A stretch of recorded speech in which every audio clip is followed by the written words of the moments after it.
Hi friend, WWE दिन भर के एपिसोड में आपका एक बार फिर से स्वागत है। भाई साहब, आज के इस वीडियो में दबा के अपडेट्स हैं, एक से एक बड़ी अपडेट आपके सामने लेकर आया हूं। वीडियो काफी कमाल की और इंटरेस्टिंग होने वाली है, तो शुरू से लेकर लास्ट तक इस वीडियो को जरूर देखिएगा। सबसे पहले बात कर लेते हैं रॉ की व्यूअरशिप के बारे में। अब रॉ के एपिसोड की व्यूअरशिप में कुछ खास नहीं है। लास्ट वीक 1.48 मिलियन रही थी, इस एपिसोड की व्यूअरशिप 1.47 मिलियन रही, जो कि थोड़ी सी नीचे आ चुकी है। अब देखो, एपिसोड हो सकता है कुछ फैंस को पसंद आया हो, कुछ फैंस को पसंद ना आया हो, बट काफ़ी टाइम से रॉ में चीज़ें रिपीटेड ही दिखाई दे रही हैं और शायद यही वजह है कि व्यूअरशिप 1.4 मिलियन, 1.5 मिलियन, 1.3 मिलियन इसके आसपास ही रहती है। अब आप सोचो, जजमेंट डे को कॉडी रूड्स और सैमी ज़ेन के साथ उलझे हुए कितना टाइम हो चुका है। वहीं आप लोगों को बता दूं, केविन ओवेंस भी उलझे हुए थे, वो तो स्मैकडाउन में ट्रेड हो चुके हैं। वहीं जे उसो जब से रॉ पर आए, वो भी जजमेंट डे के साथ इन्वॉल्व दिखाई दे रहे हैं।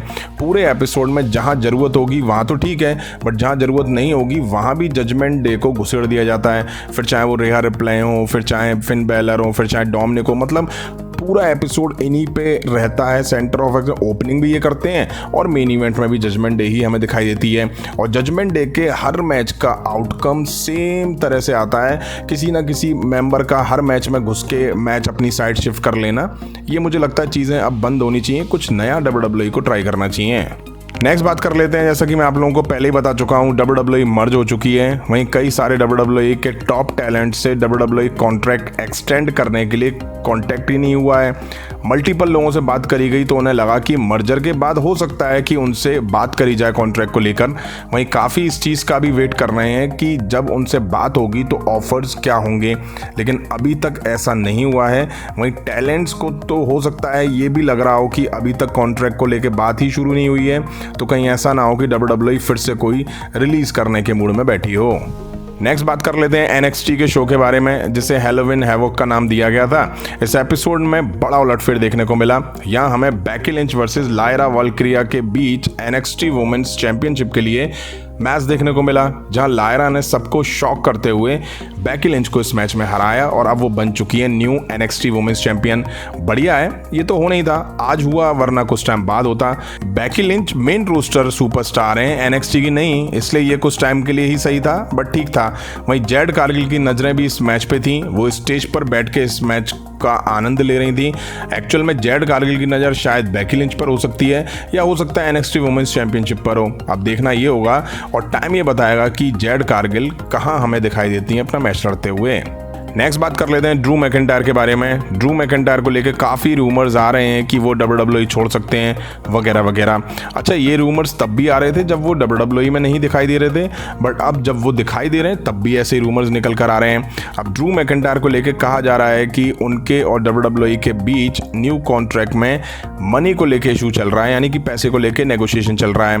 तो ऐसा नहीं है, बताया जा रहा है कि ड्रू मैकिंटायर ने अभी तक WWE के साथ कोई न्यू कॉन्ट्रैक्ट साइन नहीं करा है, तो कहां से कोई इशू WWE और ड्रू मैकिंटायर के बीच होगा। अब देखना होगा कि वो कब और किस टाइम न्यू कॉन्ट्रैक्ट साइन करते हैं।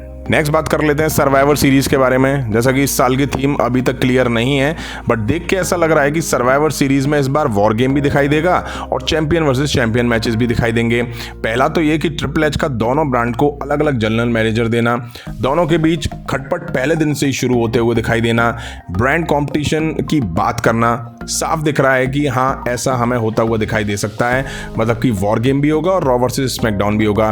वहीं सेथ रॉलिंस का रोमन रेंस को पोक करना, ये दिखा रहा है कि चैंपियन वर्सेस चैंपियन मैच होने के चांसेस अब दिखाई दे रहे हैं। वहीं कुछ दिन पहले कुछ रिपोर्ट्स ने कहा था कि चैंपियन वर्सेस चैंपियन नहीं होगा, बट शायद ऐसा होगा।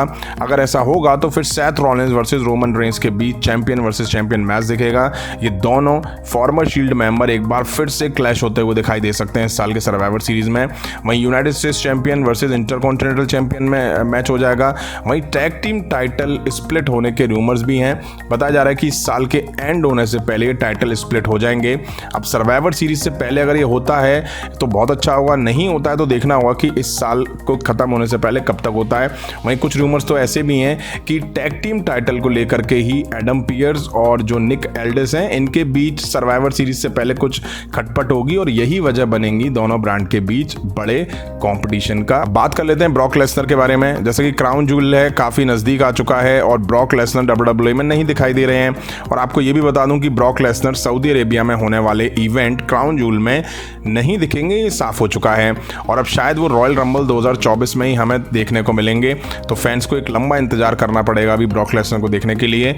अब ब्रॉक लेसनर के सऊदी अरेबिया में ना दिखने के पीछे PW इनसाइडर ने एक रीज़न बताया है। वो ये है कि WWE को लगता है कि क्राउन जूल के लिए इनफ स्टार पावर पहले से ही मौजूद है, तो ब्रॉक लेसनर की नीड WWE को नहीं लग रही है कि क्राउन जूल में ब्रॉक लेसनर को उतारा जाए।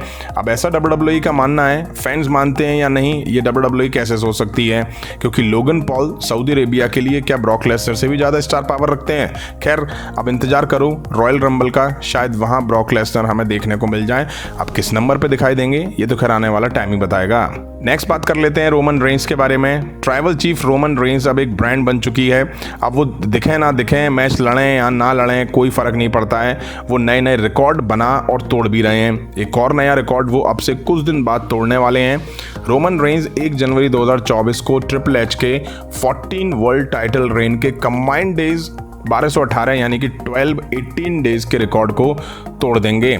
रोमन रेंस को अभी तक 1150 दिन हो चुके हैं एज अ यूनिवर्सल चैंपियन। अब आप सोचो ट्रिपल एच के 14 टाइटल रेन कंबाइंड करके 1218 दिन होते हैं और रोमन रेंस का केवल सिंगल रन और उसी से वो ट्रिपल एच के रिकॉर्ड को तोड़ देंगे जो कि अगस्त 2020 से चला आ रहा है। वहीं रोमन रेंस को बेशक WWE अनडिस्प्यूटेड चैंपियन कह रही हो, बट उनका यूनिवर्सल और WWE चैंपियनशिप रेन अलग अलग काउंट हो रहा है। तो आपको बता दूं as a universal champion Roman Reigns triple H के 1218 दिन के रिकॉर्ड को 1 जनवरी 2024 को यानी कि न्यू ईयर वाले दिन तोड़ देंगे। तो फ्रेंड ये थी आज के WWE दिन भर के एपिसोड में कुछ इंटरेस्टिंग अपडेट्स। अगर वीडियो यहाँ तक देखी है, पसंद आई है तो लाइक करें, शेयर करें अपने फ्रेंड्स के साथ। मिलता हूँ जल्दी नेक्स्ट वीडियो में। Thank you.